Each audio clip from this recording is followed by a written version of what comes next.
Is the country safe for solo travelers, especially women? It's a question I see all the time. But if you're not traveling solo, this video is also for you. So I personally stayed in each of these areas for several months, so this is firsthand experience.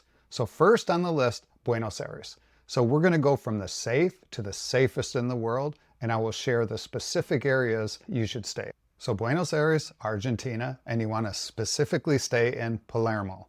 Now Buenos Aires is a massive city. So the greater metropolitan area tops 15 million people. And like any major Latin American capital, it has a lot of areas that you want to avoid. But Palermo is a different story. So Palermo is actually divided into different neighborhoods. The ones I stayed in and I will talk about is Palermo Soho and Hollywood. And together they form one of the safest, coolest areas I have been to. So they have wide tree-lined streets, cafes on the streets, restaurants, grocery stores, everything. And there's a strong police presence as well. And if you didn't know, Argentina has a very late starting nightlife. They don't even go out till 10 p.m. or midnight, far after I've already gone to sleep. But it's very safe, well into the late hours.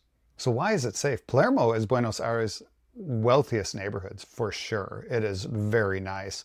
Property values are high, residents are engaged, there's a police presence, and most crime is outside of these areas. But you do have to be careful because there's always pickpockets no matter where you go. So what can you do in Buenos Aires? Buenos Aires has more parks in a city than I have ever seen in my life. And in these parks, they're full of people. Actually, they're full of wildlife as well. I saw parrots playing with pigeons on the ground, if you can believe that. They have modern art museums. They have Malba, which is one of Latin America's premier modern art collections. And the restaurant scene is amazing in Buenos Aires. So the cost when I went was super cheap. It was about 3 years ago, but my understanding is inflation has greatly increased that. Actually, when I was there, you could get a steak dinner for $6, but inflation was growing so fast. By the time I left 3 months later, that same steak tripled in prices. So my understanding now is it's comparable to Europe for prices, but it's still definitely worth a visit. So expat community, if you were going to stay, is substantial and growing. So you could find a group to hang out with if you want to speak English, for sure. I do have to say that Argentina is definitely one of the top places I have visited in my life. It is just so cool. And if you're new to the channel here, or you haven't subscribed, hit that subscribe button if this is bringing you value. So stay with us. We're moving to safer and safer countries, plus the one you cannot miss, which I consider probably the safest country in the world. Okay, next on the list, Lima, Peru, and specifically Miraflores and Barranco areas. So Miraflores is where I stayed, but Barranco is right next to it, and I spent a lot of time in there as well. So Miraflores sits on the Pacific Cliffs, which they call the Malecón, a cliff-top walking path, and it has a mall that's built into the side of the cliff so you can sit and overlook the ocean. It's pretty amazing. And Kennedy Park is nearby. It's named after John F. Kennedy, believe it or not. And it's home to hundreds of cats that they house there, so people call it the Cat Park. Now Barranco is kind of Lima's bohemian brother or sister, and it's highly influenced by the Japanese. So there's tons of Japanese restaurants, which is pretty wild in my opinion. Costs in Lima weren't terrible. It is definitely more expensive than like Arequipa, which I talked about in another video, but definitely cheaper than the United States by far. A meal at a nice restaurant is probably 10 or 15 bucks. But in the tourist areas, of course, they're going to charge you more. And if you went out into the other areas, you could definitely get stuff cheaper. They actually have an expat community, American, European, and a surprisingly large Japanese, Peruvian community that goes back many generations. So Miraflores has English-speaking groups. If you wanted to get involved with that, you could definitely do so. Okay, next on the list, Panama City, Panama. If you watch my Panama video, you kind of know that Panama isn't my favorite place in the world, but I did spend 5 months there, so I do know the area. But specifically, El Cangrejo is the neighborhood that you want to stay in. It's pretty affordable and pretty safe. The cost is definitely cheaper than the United States, but it's definitely not as cheap as people tell you in other videos. But why is it safe? El Cangrejo sits in a really nice area. So people live in these high-rise apartments, and there's a lot of expats, a lot of English-speaking people there. This is kind of where people land when they go to Panama City to live from different countries. So it's a nice area, and it's accessible to other areas that you should visit, such as Punta Pacifica with all the big buildings that you see in the pictures, and Casco Viejo, which is this really cool area that tourists go to. There's areas in Panama City that are super, super dangerous that I would never go into. But if you stuck in the El Cangrejo neighborhood and took Ubers and visited the other areas, perfectly safe.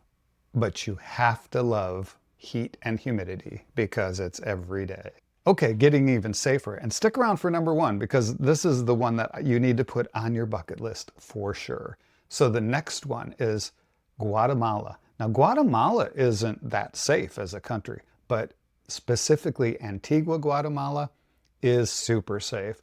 And the reason there's not a specific neighborhood in Antigua is because Antigua is pretty small as a town.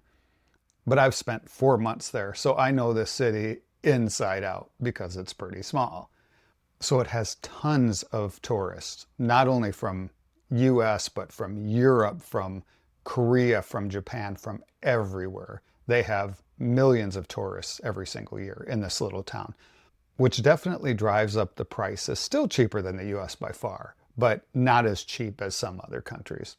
So Antigua, small, super safe, and it's known for its volcanoes because they have active volcanoes, and its Spanish schools.